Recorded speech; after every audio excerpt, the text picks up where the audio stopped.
Greetings, humans. You have entered the Command Zone, your destination for all aspects of Elder Dragon Highlander. Enjoy your stay. I'm trying to think of how to make my voice sound like a cello.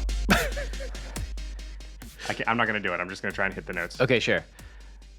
Do do do do do do do do do do do do. Do do do do do do do do do do. It's a cello? Do do do do do do, and the drums kind of kick in at that point. I don't know. Okay, You it's stumped a me. spin-off to a very popular series. Oh, is it like a Wonder Years-esque spinoff? No, it was a successful spin-off for a little while. It starred David Boreanaz. I have no clue. Angel. Oh, Angel. Buffy was the series that it was a spinoff of. I should have known. You know, it's funny because I don't know him as David. I know him as Angel. That is like the most iconic character Talk about to a me. guy who's been very successful, because Bones is like one of Bones, the yeah. most successful TV shows like ever. It's crazy. But Yeah. A lot of the people in Buffy have gone on to great TV success. Nathan Fillion as well also was a detective. Allison Hannigan. Yeah, Allison Hannigan. Yeah. Geez. Oh my gosh. She's killing it. Good show, Angel. The Muppet I worked episode. on it a little. Really? Yeah. Oh, what season? I worked on the DVD releases of it way back in the day, so Cool. all seasons, yeah. Nice. And Buffy also. Oh, that's right. Yeah, so did our guest painter that one time. We walked Yes, into Rob. his- Yeah, Rob. That's not any way with how we met, but we both worked on the show. How's it going, everybody? You're watching an episode and listening to an episode of The Command Zone. I'm your host, Jimmy Wong. How's it? It's Josh Lee Kwai. And today, well, you wrote T's main topic. I like it. We're going to clickbait ourselves here. Yep. So today we're talking about one of the easiest ways to improve the power level, efficiency, and fun quotient of your deck.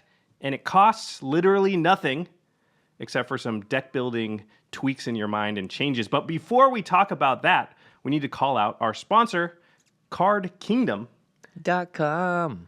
Jimmy, I recently opened a whole ton of Amonkhet products. In fact, we did an unboxing video. That's right. You guys should watch the unboxing video. It'll be playing somewhere around here so you can see the madness. These are the best unboxing videos on the internet. Just saying. I assume. I don't watch all the unboxing videos, so I it's don't hard either. to say that unequivocally. But Card Kingdom was nice to sponsor that episode. And they are the best place for you to go to buy your own boxes of Amonkhet and to buy your singles and things like that. And I Yeah. gotta say, the invocations, they look sweet in person. Ooh, really? Yeah. Ooh, yeah. I was well- iffy about them looking at the 2D like spoilers and Yeah. everything. Yeah. They look good. sweet. Yeah. Sweet. Well, one place you can buy the invocations is by going to cardkingdom.com/commandzone, and they'll ship them to you ASAP. So the other way to support the show is to go directly on Patreon and go to patreon.com/commandzone. In fact, we call out one lucky patron every single episode, and this episode is dedicated to Wesley Ellis. Wesley, you rock. We see you on Twitter a bunch too. Yep. It's another great way to get in contact with us as well. You can send us a DM or tweet at us, and we try and respond to as much as possible. Obviously, we can't get to everything, but Wesley, thank you for being a patron of the show. All right. Also, we had a giveaway last week for Nier Automata. It's a PS4/computer game, PC. 2 codes. The winners are going to be announced on Twitter and Facebook. So twitter.com/commandcast, facebook.com/commandcast. All right, let's move right into the main topic today. I teased it a little earlier. It is the importance of mana curve. The curve. So this is something we've sort of been touching on a lot over the last couple of months during certain episodes. In fact, I think on the Commander Summit episode, I listed it as my biggest deck building level up of 2016. Oh. But I thought this episode we should maybe go more in depth on the subject. Yeah, for sure. And some of this stuff, I realized we've talked about this for 2 years now, but we've never been 100% correct on it. And a lot has changed in the game rules-wise to also affect the effectiveness of what mana curve is and why it's important. Yeah, I would say, if you listen to our early episodes, it's going to contradict some of the stuff we're saying, which I actually think is really good because it shows that we've changed our outlook and hopefully improved over the years. Yeah, I as we've hope done the to shows. contradict myself a lot in the future, eventually, if I learn something new and be like, I was wrong about this before, so now it can be right. I will say, as a side note, in life, one of the things I always admire in people, and it doesn't get enough play out in the real world. People are like, well, you didn't think this before, and now you think that. Actually, Right. I admire when somebody says, yeah, and then I considered other things, and I actually changed my mind. If you never change your mind about anything, then I don't trust you, because it's almost like you're too stubborn to actually reanalyze the situation. Yeah, critical thinking, very important skill in life. All right, so mana curve, back to Magic. What is mana curve, Jimmy? It's the distribution of your CMC, which means converted mana cost, across the spells in your deck. We often talked about going on Tapped Out or going on the deck building website and putting in your cards, and it'll show you have this many 1-drops, 2-drops, 3-drops, 4-drops, all the way up to 8, 9, 10, 11, whatever. Its commander goes crazy. But the idea is it shows you, like in an actual curve, it's going to usually go like this and then peter off before it gets too expensive. The idea being, if you have way too much stuff on this end of the spectrum, on the 11 drops, you're never going to be able to play a card. And if you only have stuff on the first part of it, you're never going to be able to play like the more powerful cards. So you want to have a nice balanced curve that matches the mana you play every turn. Really quickly, I just want to define CMC or converted mana cost. It's when you look in the top right corner of the spell and you just add up the number of mana, taking away the color. So if it's like 2 green and 3 generic, the CMC of that spell would be 5, for those that don't know. So yeah, I think it's also, put another way, it's the concept of making choices in your deck that are not only based on what the cards do, if they're powerful, if they're synergistic, but it's also based on how much mana they cost, for the reasons that you stated, which is that at different points in the game, you're going to have different amounts of mana available to you. And if you spread the cards out along that curve, like you talked about, then you'll be able to be playing the sort of most powerful things at each point. Because otherwise you can get stuck where you're glutted with really huge casting cost stuff and you're not doing anything. Or like you said later, where you've got all small stuff and you're just not doing enough powerful stuff later. Yeah, if you look at it in the scope of limited and playing like draft decks, mana curve is really important because on turn 2, you want to play a creature that's a 2-drop. And on turn 3, you want to play a 3-mana spell. And on turn 4, and often those are the games you just win, where you play 2, 3, 4, 5. Even if it's in limited, often they don't even have to be the most powerful at each of those slots. It's just you're doing something and your opponent's, they play a 3-drop and then a 5-drop. So they didn't do anything for 2 of those. And that's just enough of an advantage a lot of times. Yep. This is one of those things that I think early on, especially in our early episodes and just early on with me in the format, where I sort of discounted it and thought that it was it's more of a standard modern thing. And the more that I've played Commander, the more I've realized that curve is still just as important in our format. Now, where you look at the curve and where it curves is sort of slightly different than those other formats. But the philosophy of mana curve is very similar, I think. Yeah, and if you guys go back and watch Game Nights episodes, you'll notice that Josh is often playing stuff on turns 1, 2, and 3, and 4, and other people may just be playing a land passing or playing a land and ramping. And the whole point is that like you're able to establish an earlier, it's not control or power on the board necessarily, but you're able to just grow out what you're doing and create more of an advantage for yourself over the long term. So that moves us into the next sort of talking point, which is, why is mana curve important? So now that we know what it is, why do you want to do it? We've touched on some of those issues. It really just boils down to the fact that it makes your deck run faster and more efficient. So there's an old theory of Magic that states that the player who uses the most mana throughout the game usually wins. Now, that's for one-on-one, and it doesn't really equate 100% to multiplayer because of the nature of multiplayer format, but it still has an effect on the game, whereas if Jimmy's on turn 7 or 8, and he spent 2 mana on turn 2 and 3 mana on turn 3 and 4 mana on turn 4, but I didn't have anything to do until turn 4, so I basically wasted turn 2 and 3. I didn't spend those 5 mana. Think of how much more board stuff he has, much farther ahead in the game he is, because he was able to use that mana. And I can't go back once I'm on turn 6 and use my mana for turn 3 now that I found a 3-drop. It's hard to catch up in those circumstances sometimes. Yeah, and it's interesting because if you go back and think about a game that you played and go like, well, all the turns that I could have tapped out for something or played something, let's add up all the mana I could have spent over the game as opposed to the mana I did spend. Now the theory of Magic that the player that uses the most mana wins the game. I think in Commander, more often than not, you want to be at least the player that uses more mana than not using mana. Yeah, and that's a thing that is good in all formats, and it's a piece of advice that I give to people outside of Commander very often, especially like limited, is just like, don't overthink it, use all your mana. So if you're ever in a situation where you're like, well, I might need to hold this, but that's a 2-mana spell, and if I cast that, I can't cast my 4-mana spell. Just play your 4-mana spell, and then later try and cast your 2-mana spell. But don't just leave 2 mana that you wasted, unless you have unless you're a very good player, then you can make those decisions. But most novice players or even intermediate players should just be using all their mana. Now in Commander, again, multiplayer, it's not quite as cut and dry, but it's still very important to be using your mana, especially in the early turns, because you can just easily you didn't do anything till turn 4. That means on turn 1, you wasted a mana. On turn 2, you wasted 2 mana. And on turn 3, you wasted 3 mana. That means you could be 6 mana behind somebody else. That's not even counting if somebody else ramped and you didn't and things like that. Yeah, and a lot of times that does make a difference if it's like, let's say it's a Carador deck, and they want to dump creatures into their graveyard. So they're playing all these different spells to help us move along their game plan, whereas you're just sort of sitting there playing lands. Maybe you played 1 mana rock in the span of those 6 turns, but by turn 6, they have their commander out. They're recurring things from the graveyard every single turn.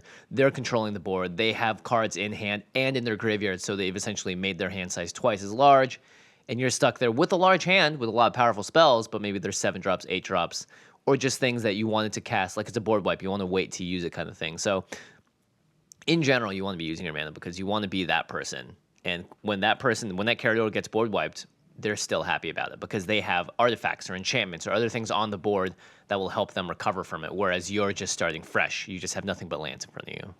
So I wrote down here, but guys, EDH isn't spiky. It's about casting huge spells. Don't tell me to play less 7 drops. Listen, this isn't only about taking out high CMC cards from your deck for low CMC cards. That's part of it, for sure. But it's about building more powerful decks, and building more powerful decks takes discipline. It takes not playing certain cards and playing other cards. That's what deck building is. Yeah. It's not inherently spiky to build with a better mana curve. It's just more efficient and better deck building. What cards you put in there, will determine. Yeah, if you're trying to combo off or something, which I would consider more spiky. It's funny, I wrote a little note here because I know the Commander's Brew guys. I was listening to an episode of them the other day, and they mentioned how our playgroup was kind of spiky, and they used the fact that I had talked about mana curve as an indicator that our playgroup was more spiky. Oh, interesting. And I know the Commander and guys kind of delight in calling our playgroup spiky, which, by the way, it's funny because I don't think our playgroup's super spiky. We come off that way because we don't sit here and tell people not to be spiky. Yeah. But we hear from competitive EDH players all the time about how they wish we would talk about competitive EDH. Yeah, and how our decks are underpowered in X, Y, and Z ways. It's like, guys, but it works in the meta that we play. Yeah, and we're not trying to be in the competitive combo off on turn 4 or 5 metas. But again, I'm also not trying to tell those people that they don't like that have fun, that's great. That's not our playgroup.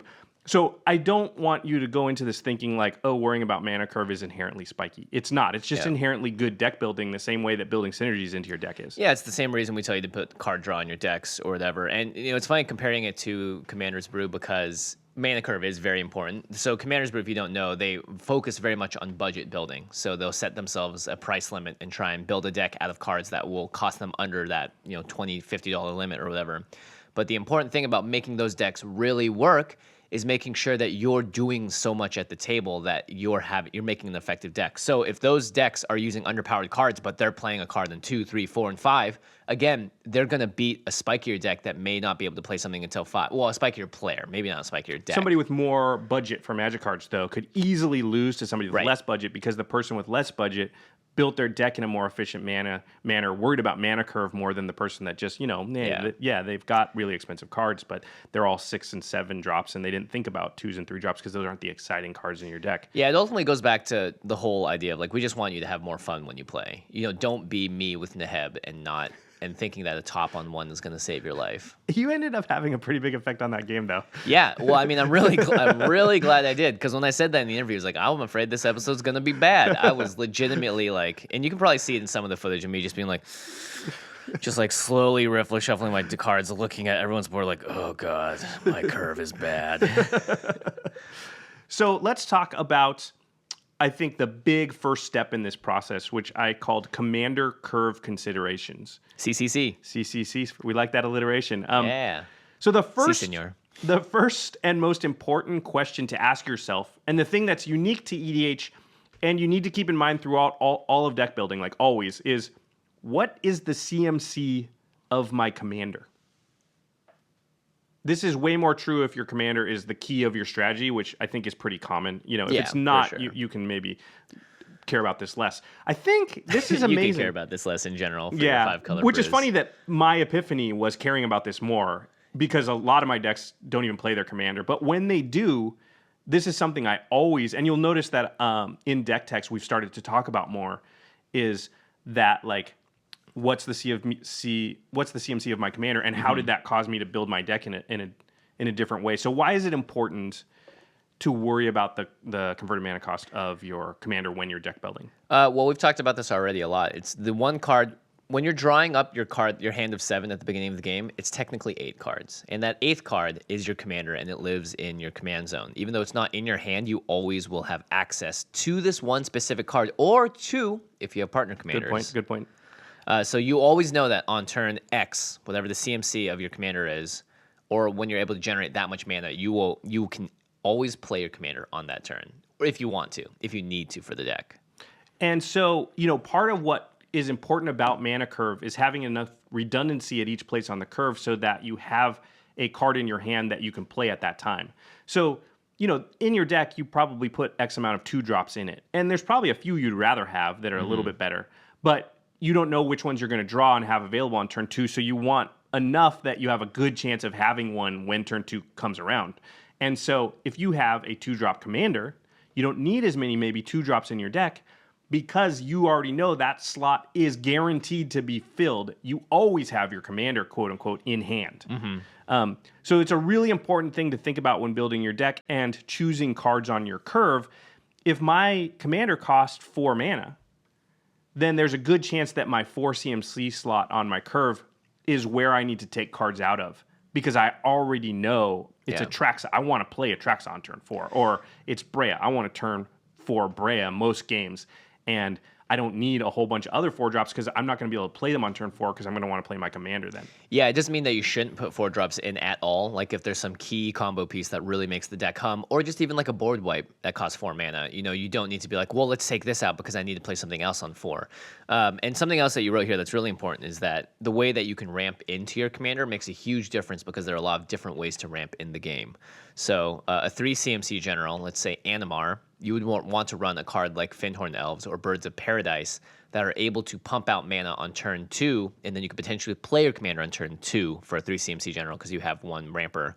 And if you're a 4 CMC deck, and we saw this a lot with Eternal Masters drafting, or not Eternal Masters, sorry, Modern Masters 2017 drafting, you want to be able to play a turn 2 ramp card like a Signet, so that on turn 3 you can play a turn 4 CMC or 4 CMC general. Well, let's use a general, like, let's say you're playing Vial Smasher, but you've paired it with something that has green. Right. So you'd much rather play a Birds of Paradise in that deck than a Signet, because your Birds of Paradise can come out turn 1, and then you can play Vial Smasher on turn 2 when you drop your land. Birds of Paradise and your 2 lands tap, and you play the Vial Smasher. Whereas if your general is 4 CMC, like Brea, Birds of Paradise is not really that great unless your commander really cares about the birds, like it needs a creature or it needs, because creatures are they're easier to remove. And so your ramp can just go away in one board wipe, and you'd much rather have a Signet, which is a little bit safer because it's harder to destroy, or you'd rather play Rampant Growth, which puts a lands into play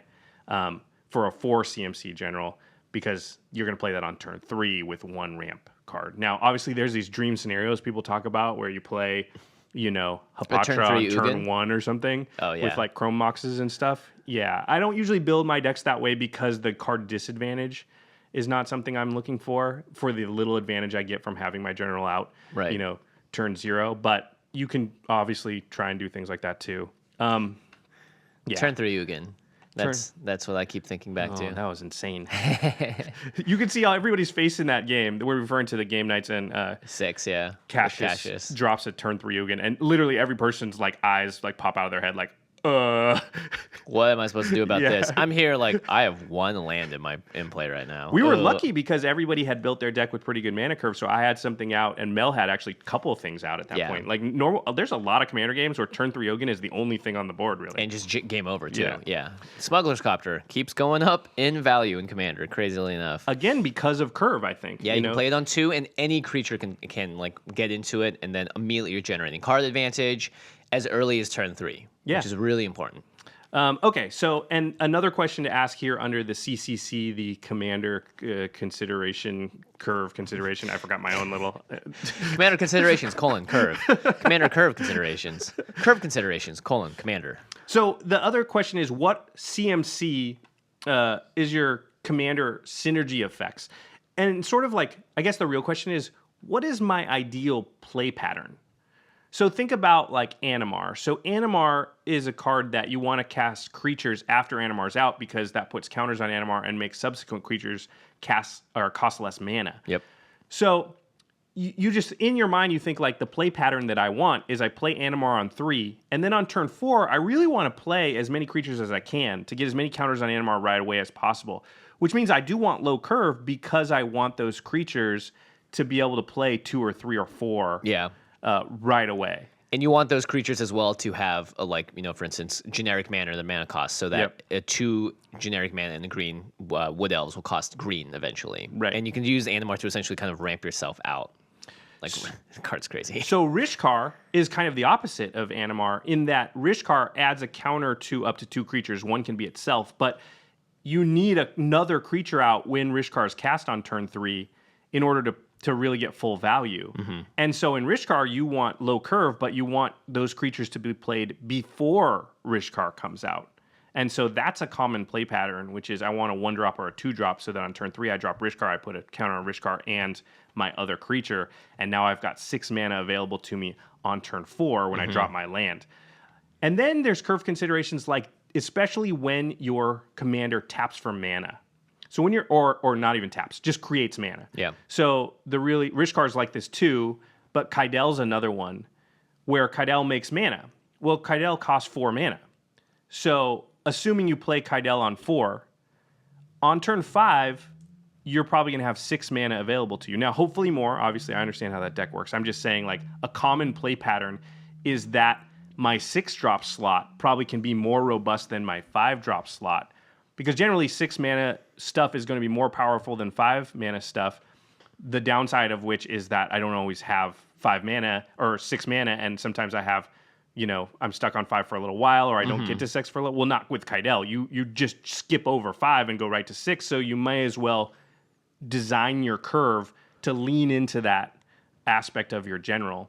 And again, like I said with Rishkar, if you design your deck that way, you can assume that on turn 4, you might have 6 mana available to you, in which case, again, your 4 and 5-drop slot could be a little bit lessened and your 6-drop slot, increased a little bit. And again, you don't want to go crazy. You don't want to okay, I'm not going to have any 4s and 5s, and only 6s, but... One way to make sense of this, too, is to play a commander game, Goldfish game, with just the commander. So you'll have 7 fake cards in your hand, and you go land, turn 2, land, turn 3. Or land turn 2, and then you're like, okay, creature, and then land turn 3, Rishkar, and then watch, and like, okay, I have 3 lands, 2 creatures I can tap for mana. Next turn, what can I have in my hand that would be awesome? A 6-drop, because you'll have 6 mana plus a land. So always good to be able to visualize it as well, because it's hard to just talk and just tell you what's going on. If you have the actual cards and you're looking at it and seeing it in the battlefield, like, oh, I get it, because Rishkar's adding the counters here, this is what does your ideal hand look like after you cast your commander? We talked about with Hapatra how it was very important to get a Hapatra out turn 2 because you're going to need to attack right away because that's the most likely time when somebody's not going to have a creature. That's a play pattern that you want to play into. Well, given that, what other decisions do I need to make about my curve? I'll touch on that a little bit later, but I think that always keeping that in mind will improve your deck building by a lot. So let's go on to the next talking point, which I called aiming low. So that you can win big. Or win high. I like it. I don't know. That's good topic. Aim low so you can win big. High. It's close. All right, so this is the part that some people don't like, right? Because lowering your... I don't like this part. I want to cast Insurrection. Yeah, lowering your mana curve overall across the board. I mean, yes, Commander is supposed to be about big spells. Big spells are powerful. They're fun. But having too many of them in your deck is kind of a recipe for disaster. Yeah, I would retool your brain to think about Commander being about big spells. Instead, Commander is about big effects. Really, I like that a lot. Yeah. You're still doing big stuff, but it's not necessarily costing you 9 mana in one shot. Yeah. So why don't we want too many high CMC, very expensive mana costed spells in our deck? Because we have way worse opening hands than we did with the new Mulligan rule. So before you were able to drop to 7 cards and selectively choose which ones to keep and then draw back up to a full 7, which was kind of busted in the really tuned decks because they could say cool, I got my 2 combo pieces in here, I'll keep this, draw 5 more cards, and whoa, all of a sudden they're off to the races. Now we mulligan like we normally do in every other Magic game, which I think is great. Well, we get 1 free mulligan. 1 free mulligan, yeah. And then after that we go to 6 and you get a scry 1. But the idea is that you can't selectively choose your hand. So you can't greedily build your deck to have a bunch of uncastable spells in your opening hand, knowing that you're going to be able to mulligan them away.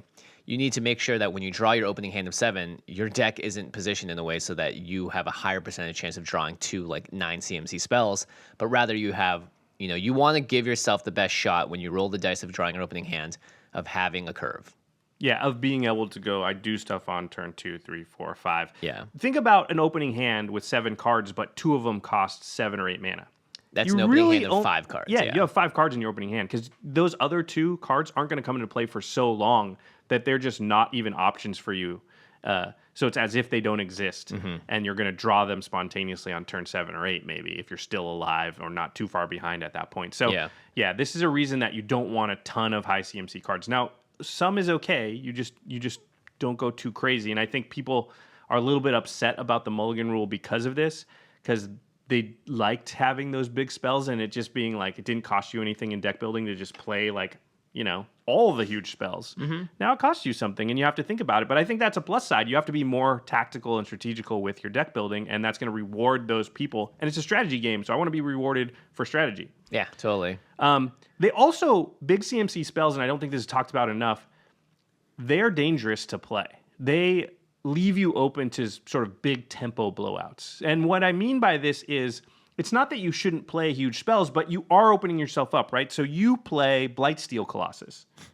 That's a sweet card. That can win you the game. But then somebody paths to exiles it. What just happened there is they, for 1 mana, time walked you. You did nothing for your turn, and it cost them 1 mana to undo what you did. Yeah, and then all the equity of however much anger you've risen at the table from casting Blightsteel and tried to, equip it with Swiftfoot Boots to kill someone. It's not good. This is why people hate counterspells so much. They don't understand tempo. We get asked all the time. I talk about the Dear Abbeys. Dear Abbeys all the time ask us about, what do I do against heavy counterspell decks? And one of the things I mention, and I have a whole laundry list of things I say, is you have to play more things that are lower on the curve, because the way that the counterspell deck is beating you is there's a mana disparity between what's happening. So you're passing a 5-drop spell, they're using 2 mana to stop it. They're always coming ahead on that transaction. If you start playing 2 mana stuff, you're at least even, and they can't counter everything. So you go 2 mana, counter it, 2 mana, counter it, 2 mana. I don't have counterspells left, or I'm out of mana now. That happened. That sticks on the board. It's much harder for the counterspell deck to deal with now. Or the counterspell deck has to wait for the bigger spells to happen. Here's the thing. A lot of people like to blame the counterspell player for counterspelling them. A lot of the times you have to also assign blame to yourself. Because let's say you're in the Dragon Ball Z episode and you're charging up your Kamehameha, right? It's turn 3, and you're like, I can't wait to cast this 9-drop. And you're Kamehamehing, and 6 episodes later, when you finally have enough mana, you're like, here it comes! And someone's like, counterspell. It's like, well, you've been broadcasting that you're going to do this for 6 turns over here. So counterspells, I think, oftentimes, they're waiting for the juiciest target they can hit. Yep. They want to desertion it. They want to counterspell it. They want to redirect it or do whatever. And so if you play into the counterspell player's hand, you're going to get punished for it. Yeah. So that's the other downside of really big spells. The tempo blowout can be very big, and it doesn't... I think a lot of people don't realize that those moments can cost you the game, where you spent 9 mana, they spent 1. Yeah. That's a whole turn that got taken away from you, and they only spent 1 mana, so that wasn't a whole turn that they lost. And all of a sudden, you can't do anything because you're tapped out. Yeah. Whoop. So, again, we're not saying don't play big spells. We're saying just turn that knob down, play a few less of them, be careful when you play them, pick and choose. Having more lower CMC stuff isn't just about doing things early in the game, right? It's about versatility. So the way that Magic is set up is that generally higher casting cost spells are more powerful than lower casting cost spells, but that can be balanced out, right? Mm-hmm. A 3 CMC spell, not as powerful as a 6 CMC spell most of the time. But 2 3 CMC spells might be. Yeah, or the fact that maybe those 2 work very well together with each other to create a new giant melded spell, if that makes sense. Yeah. Let's say you play an artifact and then you play something that cares about artifacts being on the battlefield. That's 2 spells, but the impact could be much bigger than a 6 mana whatever. So this is another reason that low CMC is so good, and we talk about versatility on the show all the time, which is cards. We usually say cards that have 3 different modes, right? Mm-hmm. That's a versatile spell, or even a card that would count. We're going to talk about later mechanics that work for low drops, but things like Overload. Overload's good because when I only have 2 mana, I cast Cyclonic Rift and bounce one thing, but when I have 8 mana, I bounce everything. But also, there's a versatility to having low-cost spells, like a 1-drop, 2-drop, 3-drop, in that I can fit that in with another spell at some point along the curve and just get, like if I have 2 4-drops, I need 8 mana. But if I have 2-drop, a 3-drop, and a 4-drop, well, if I have 5 mana, I play the 2 and the 3-drop. If I have 6 mana, I play the 4 and the 2-drop. You know, if I have 7, I play the 4 and the 3. And I can fit and take advantage of the amount of mana that I have and do things at all times.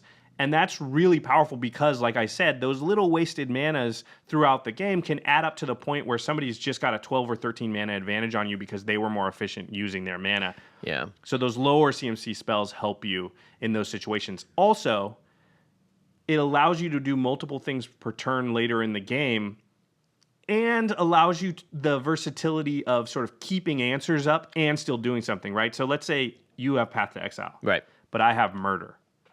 If it's turn 7 or 8, you're basically still get a full turn and you just hold up Path. I have to leave 3 mana open for Murder. Yeah. And I can't really play anything maybe that turn. It might take my whole turn. So I'm like, well, I have to hold up Murder because if he attacks me with that thing, I got to kill it. Yeah. But if in order to hold up Murder, I have to just not play anything. Yeah, so you have to look at your turn as not just your turn in your main phases, but it also goes around the entire table. And that's why cards like Vidalcan Orrery are so strong. It gives you the maximum amount of time to weigh your options and choose what to cast at the end of someone's end step, as opposed to dumping your hand out and being like, I'm tapped out, this is what I did, hope it works, and then passing the turn. Bling. That was a coin being flipped. Bing. Yeah, flipping it up into the air. I was going to say, what was I thinking about? Oh, yeah, the playing counterspells and removal is important to have low CMC because, like you said, like instant versus sorcery makes a huge difference. And there's also the idea I always think about of taking how many steps forward are you taking, and then how many, when you do so, what's the risk of how many steps back you'll have to take if it messes up. Yeah, is it like lose the game bad? Yeah, like if you like, I'm going to take 3 steps forward, and if this strategy works, I win the game. If it doesn't work, I immediately lose the game. Then you probably, unless you love taking risks, shouldn't go that deep into doing something. But a lot of times, like you want to make plays where it's like, I want to play 2 cards this turn. Mm-hmm. I can play either, I can play a 5 CMC spell, or I can play a 2 CMC spell and a 3 CMC spell, and one of those spells helps me draw cards. So you play both those cards out, and this way, if it's like, oh shoot, like so-and-so killed the thing, the other thing is like, cool, well, I still have a card that can draw me cards and get me back to where I was beforehand. If you just play the 5 CMC spell and then someone board wipes, then you're left in a spot where you don't get the chance to rebuild a little bit or like make sure that your insurance policy of coming back into the game is a little better than it would have been otherwise. Yeah, I like that a lot. It's just versatility. It just gives you choices, and choices we have learned are just good. So speaking of choices, how do you choose your low drops? So that's the next talking point, choosing low drops. Magic is designed, like we said, where the lower CMC spells are generally less powerful. So you don't want to be running like a bunch of bears, a bunch of vanilla 2/2s that cost 2 mana because you're like, well, Jimmy and Josh said I should have a low mana curve. I'm going to put in this 2 mana 2/2. Unless you're bear tribal or something. Bear tribal. It's Commander 2017. You heard it here first. Ooh, that's the unexpected tribe. Bears. It's got Surak, the bear puncher, yeah. as the commander. Perfect. No, that wouldn't be good because they need something that gives all bears +1/+1 or something, right? May not exist. No, they'll have to create it. I mean, it's new commanders. Right. Yeah, That's right. Yeah, new cards. Yeah. Yes. Awesome. So how do you identify which lower CMC cards are going to help your curve but not gimp your deck? So oftentimes you look at them because they have some other form of utility, right? So there's this concept I like to call scaling, which is the idea that the thing that a creature's doing scales with the game. So something like Deathrite Shaman, which is a phenomenal card, and the more that I play Commander, the more I put this card into decks because it's a 1-drop. You have to be in green and black, but it does 3 different things. One is it can create mana if there's lands in the graveyards. It can do damage to everybody if there's instants and sorceries in the graveyards. It can gain you life if there's creatures in graveyards. It also exiles things from graveyards. Yeah. So it has a sort of targeted removal aspect to it that works against a strategy that's very prevalent in our format, which is graveyard recursion and shenanigans involving your graveyard. In fact, I would play more Deathrite Shamans now than ever because Protean Hulk's coming back. Right. And Protean Hulk goes to the graveyard, and usually there's a bunch of shenanigans to get it back out. And if in response to that you exile it from the graveyard, they can't Karmic Guide it back into play. By the way, somebody told me about a really good combo with Protean Hulk. Oh boy. And Deathrite Shaman won't stop it, unfortunately. It's Machias the Unhallowed and Walking Ballista. Okay, so Macias the Unhallowed is a giant black creature, 3 black, black, black for 5/5. 6 mana, so Protean Hook can get it. And it says other non-human creatures you control get +1/+1 and have Undying. So whenever a creature with Undying dies, if it had no +1/+1 counters on it, return it to the battlefield with a +1/+1 counter on it. So you can sack the Protean Hulk to get Macias the Unhallowed. And Walking Ballista is a 0 CMC thing. So, but the thing is, it gives it +1/+1. So you take off the counter, you still got to kill the Walking Ballista somehow. But still, given that you've got a sack outlet on the battlefield, like an altar. Well, the Walking Ballista just kills itself by taking the counter off, right? Oh, yeah, but then it's not pinging other people. It needs to shoot everybody. Otherwise, because Macias gives non-humans +1/+1, so it won't die automatically. Oh, I see. Right. So it'll get rid of the counter and have +1/+1 on it. But if you have a sack outlet, it dies, comes back with a +1/+1 counter, and you can just go bing, bing, bing, bing, bing, bing, Yeah, bing, exactly. Win the lottery. Yeah. That's a cool card. Walking Ballista is one of those cards that just somehow out of nowhere has become playable in every format. It's yeah, very good. Deathrite Shaman, very good because it has, it's like a modular spell. It has 3 different things on it that are all going to be relevant in different parts of the game. So if players are playing fetch lands and evolving wilds, then you're going to be able to exile target lands from graveyards and give yourself a mana. So it becomes a mana dork in the early game. And then later on, you can just pay a black or a green to exile different things, and getting rid of those cards, even if you just have 1 extra mana, let's say you have 7 mana, you play a 6-drop, and you have 1 extra mana, Deathrite Shaman has that extra ability of giving you just a teeny bit of value over the long game. And that's the sort of thing that I think people don't really think about when they're playing games. They're like, oh, he played Insurrection and then won. Or, oh, she dropped this 8-drop and then won.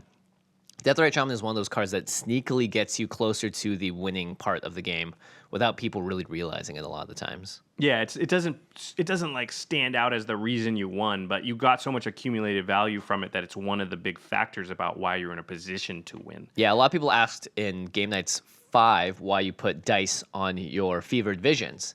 And it was to track how much damage a 3 CMC card could do over the course of the entire game. And Deathrite Shaman has a similar thing. Like, if you had to write a little post-it note every single time Deathrite Shaman did something, that list at the end of the game, if the Shaman didn't die, is going to be huge. And it's going to be like, oh, wow, this actually did a ton of work. But it just isn't very apparent because the effect was always so small each time. Yeah, it's little increments over time, and it's hard to sort of to measure that. And the next one is sort of similar. It's Scavenging Ooze. By the way, both of these cards, I know some people are like, oh, but they're expensive. Fortunately, they've been reprinted, and they've both been put into more circulation thanks to Eternal Masters and Modern Masters. Scavenging Ooze, 1 in the green for a 2/2 ooze. Hey, it's a bear.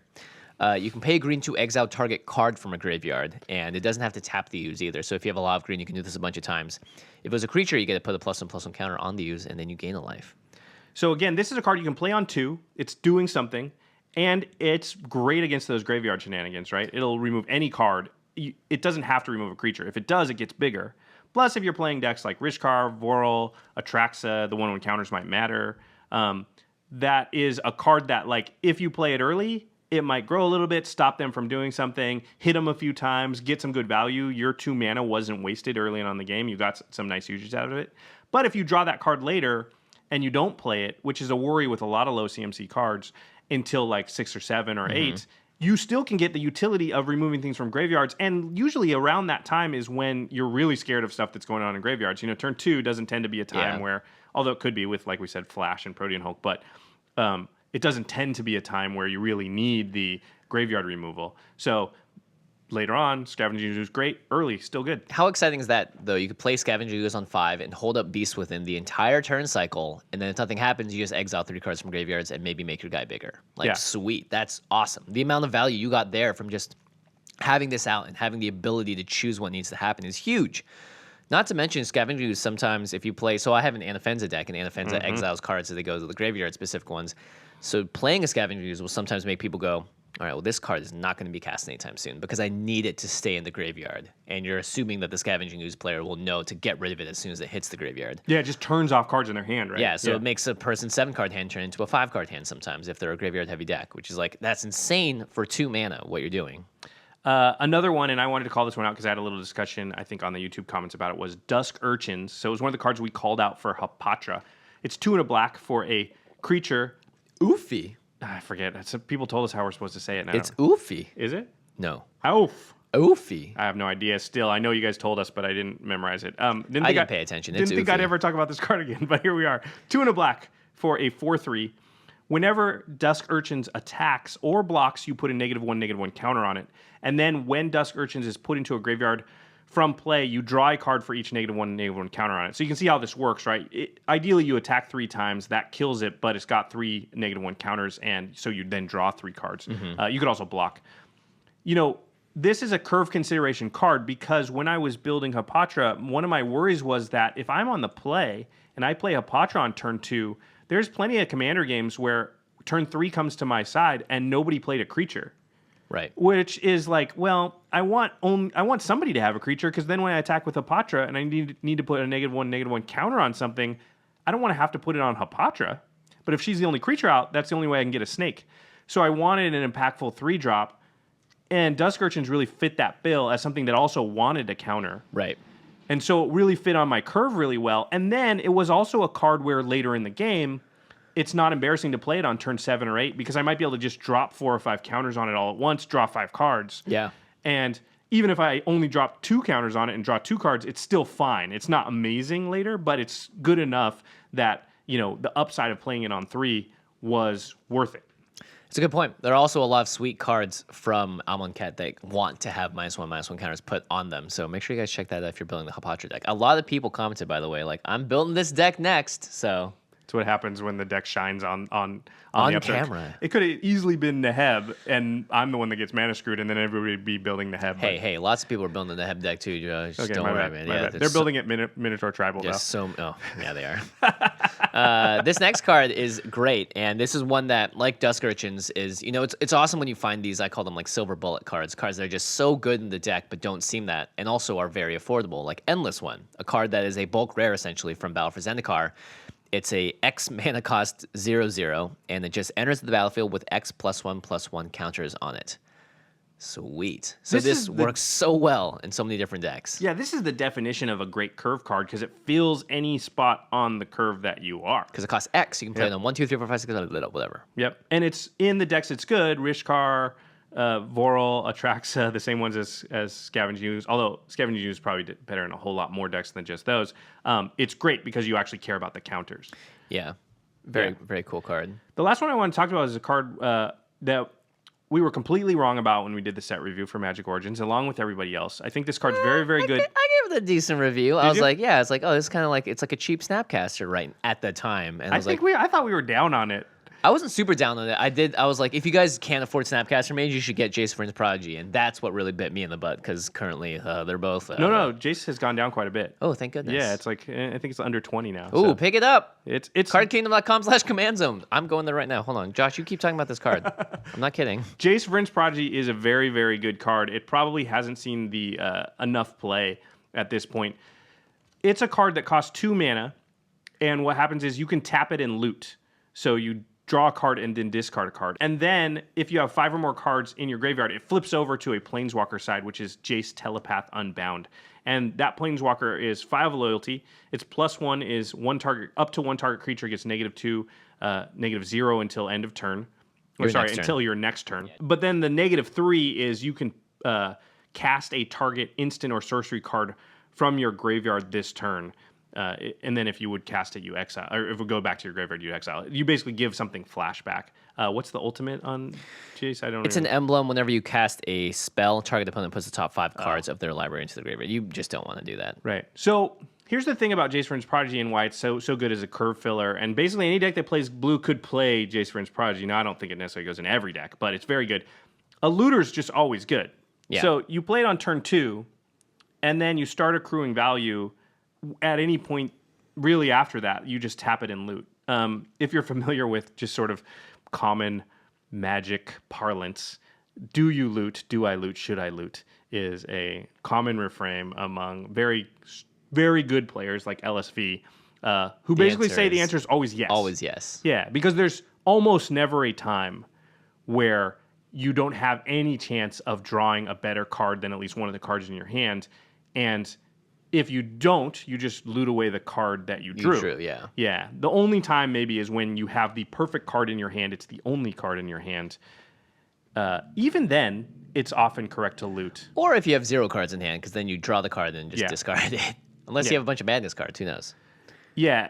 So anyway, looting very strong in general and a good ability you would want to have. And then Jace also has the flip side, which is that you basically, most people play Jace Prince Prodigy for the -3, which is to Snapcaster or something basically out of your graveyard.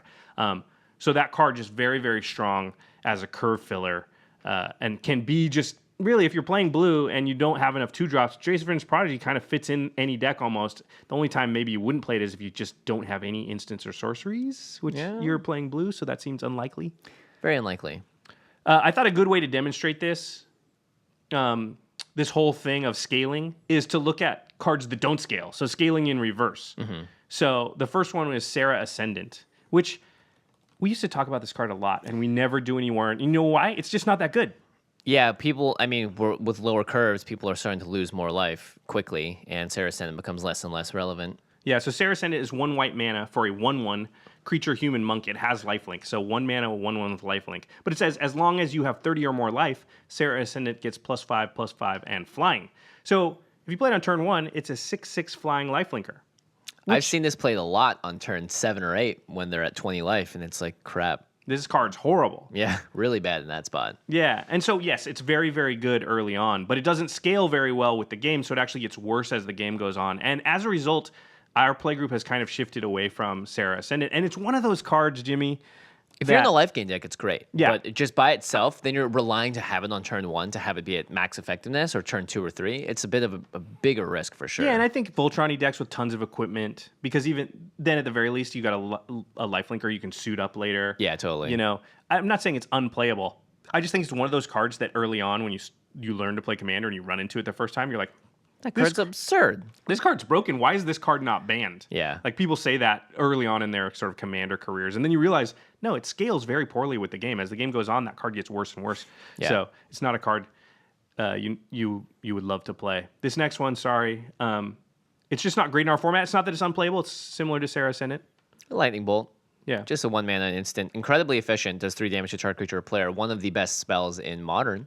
One of the best spells in Magic history. But just not good enough for EDH. In general, I mean, obviously there's reset combo, reiterate, Fireman's whatever. Foresight, all that stuff that you can do with it. I get it. But in general, Path to Exile, the white version, is so much better because it scales with the threats, right? So Lightning Bolt, once things have 4 toughness, it doesn't work anymore. Yeah. But Path to Exile doesn't care what the toughness is. It does the same thing to any creature that's out. And so therefore, it scales very well as the threats scale. Yeah. I thought it would be interesting to just say, like, theoretically, there's a 2 mana 4/4 creature. That's it. Great on turn 2. Just bad every time else. It just doesn't scale very good with the game. In fact, that card would not get played, even though it would be a very powerful card in regular Magic. It'd be great in Limited, right? On turn 2, you can reliably, in a 40-card deck, have it in your hand pretty reliably on turn 2. However, in a 100-card singleton format, a 2 mana 4/4, unless it does something very special or it has tribal synergies or whatever, it just isn't going to cut it. So there are mechanics that scale, and we're not going to talk about all of them. And one of the reasons that I sort of thought we should do this episode was because a new mechanic from Amonkhet is a very good scaling mechanic, and it's cycling. A returning mechanic. So cycling, it's an additional effect on a lot of cards that will say pay 2 generic mana or pay 1 blue, cycle this card, discard it, and draw a card. And it's great when you have, in the Limited, you draw a hand of 7, and you have 2 lands, and then you have 4 5-drops. And you're like, shoot, I got a mulligan in this hand. But oh, wait, a lot of those 5-drops say cycling 1, cycling 2, so that you know that you're going to be able to draw a replacement for that card, and that card all of a sudden isn't just a dead card in your hand because you can't play it till 5. This works really well in Commander because in early games, let's say you just need that extra card, or you don't, you're missing a land drop, you can cycle cards away, and later in the game when you draw those cards, they're just as effective because they cost more mana and you can play it then. Yep, exactamundo. Cycling, very good. It also allows you to play cards that you maybe wouldn't otherwise be able to put in your deck. So if a card says, like, destroy target artifact, that's not a good card if you don't see any artifacts on the table, right? Yeah. But if it has cycling, all of a sudden it's just fine because the times when you draw it and you need to destroy an artifact, you do that. And the times when there's no artifacts around, you cycle it away and draw a different card. Yeah, and the cost of just having to pay 1 or 2 mana isn't that bad. Right. I'm not saying play specific. And you get a card. Don't play specifically the card I just talked about. But there are cards that are powerful enough with cycling on them that they give you that versatility and they scale very well with the game in that if it's a card that is good late, then you cycle it early. And if it's a card that's good early, you cycle it late. Yeah. There's also cards with kicker on them. You can pay an additional cost, and when you cast the spell, and when you do that, it comes in with an additional effect. So either more +1/+1 counters, or it's an overload spell. You know, the cards that work really well, like Cyclonic Rift is just a perfect example of a card with overload, or similar things where you get to pay extra mana, and it makes the spell level up hella hard. All right, so I know people like stats. So we're going to do a sample curve here. Just these are sample numbers similar to the deck building template. This is not going to be the same for every deck. But what I did do, Jimmy, is I went through all of our decks, not all of our recent decks, because some of our early ones did not follow these rules. But our recent decks, I've noticed you've been lowering your curve too. And so I went through and looked at the curves on sort of the decks we use on game nights and over the last 6 months or so. And just to get a good general average of where we're falling on the curve. So people can use that as some sort of baseline. I know people like numbers like this. Again, it will differ from deck to deck.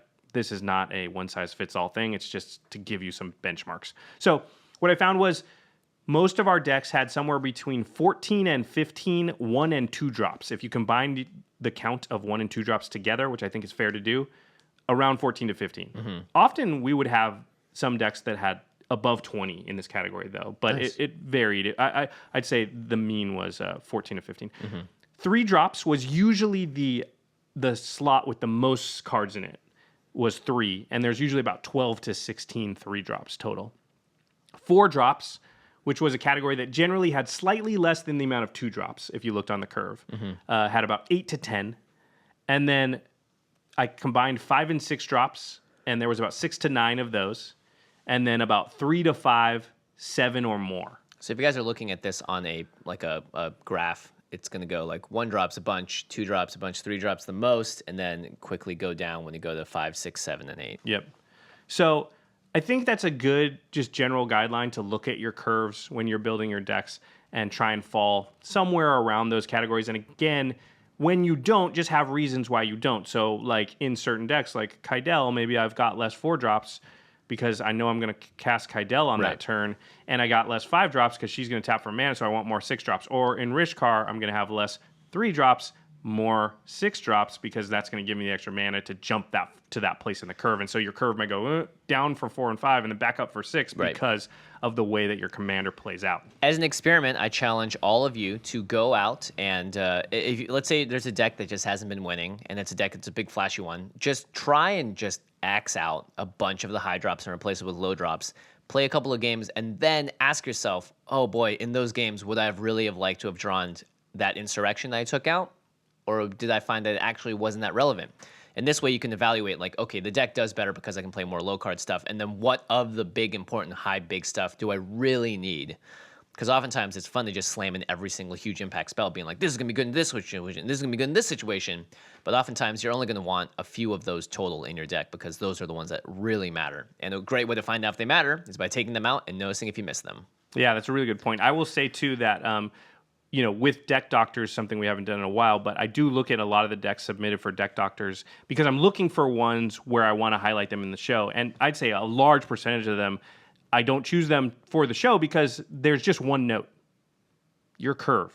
That's it. You just need to fix your curve. You got too many high drops. And that's like a lot of decks have that issue. That's not an entire episode of the Command Zone to just say that to someone. So that doesn't get you on the show, but that is a problem that I see constantly. So, all right. Some place to buy all those low curve cards that you need to slot into your deck. And a lot of the ones we talked about are not super expensive. Like you said, Deathrite, Scavenging Ooze have definitely come down. Jace Vryn's Prodigy is not a cheap card, but it's come down from the $60 that it was. Yeah. Things like that. You can get them at cardkingdom.com/commandzone. If you use that affiliate link, you'll be supporting the show and making sure that we keep the lights on.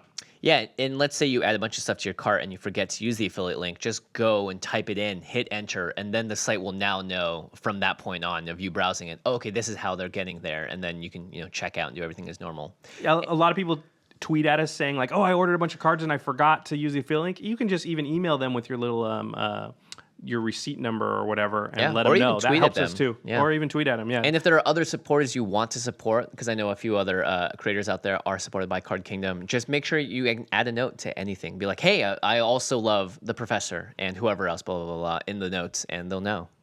They'll know.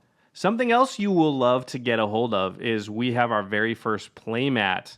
It's on sale now. For 1 month only. And we're, at this point, I in. think we're like, you probably have less than 3 weeks to pick it up.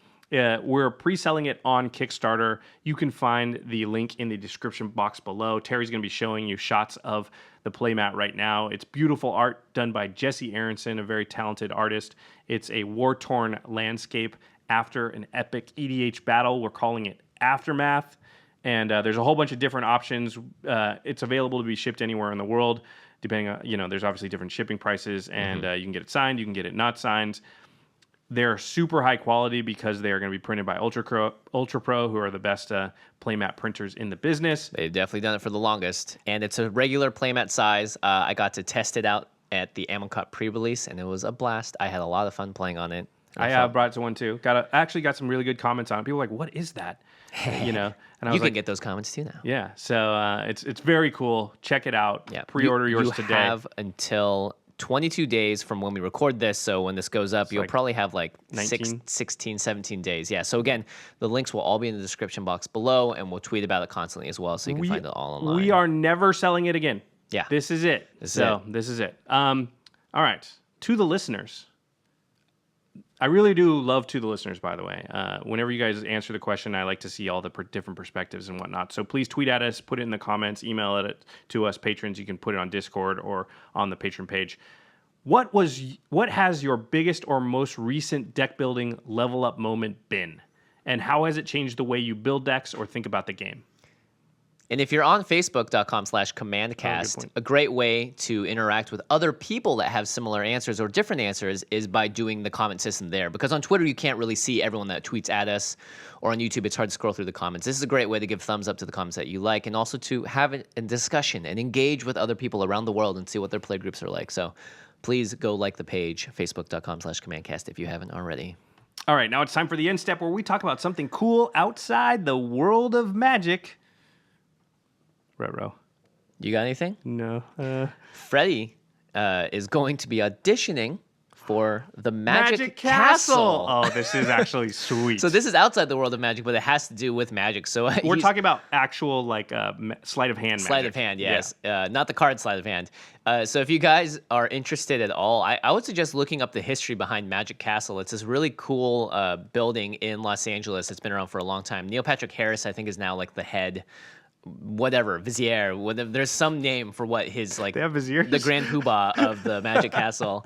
But it's really cool, and it's definitely one of the top places I would recommend trying to go to if you ever come to Los Angeles. Yeah, you have to get an invite or sort of know somebody, or there's certain times of the year you can. Well, anyway, look into it. It's not too hard. Yeah, it really isn't too hard. But yeah, it's I love Magic and traditional Magic, and and your brother is really actually quite good at Magic. I mean, even he before spent a lot of time practicing. For this, but even before he was practicing for it, he would show me tricks and card tricks and stuff. And I love Magic, and I know decent amount about it, and I would still be like, wait, how'd you do that one? And of course he won't tell me because he's a magician. Trickery. Well, he kept his mana curve very low. That's how he started out. That's pretty cool. I'm very excited for him to be an official, what do they call it, member of the Magic Castle? I would just say magician. Illusionist. They're called illusions, Michael. All right, make sure to check out our sister podcast, The Masters of Modern. I was looking for a segue. I didn't find one. But the Masters of Modern podcast with Alex Kessler and Ben Bateman is a great place to find out about the modern format and all things competitive Magic. You can find them on Twitter at the MMCast or right next to us at our Magic Hub called collected.company. That's the webpage URL, collected.company. Mm-hmm. And our editor for the show is Terry Robertson. He does the video podcast versions of these episodes. So make sure you go on over to youtube.com/the Command Zone podcast. You can also find our Game Nights gameplay episodes there, as well as video versions of all of our podcasts. So if you're ever like, oh man, what was that? They keep saying Dusk Urchins, but I don't know what it does. Well, guess what? It's going to pop up on the screen so you can read it while you listen to us and occasionally see our faces. And special thanks to Geoffrey Palmer, twitter.com/livingcardsmtg. He does the really cool opening and closing animations of the show. So make sure you guys check that out. All right, everybody. Thanks for listening. And we will see you next time. Peace.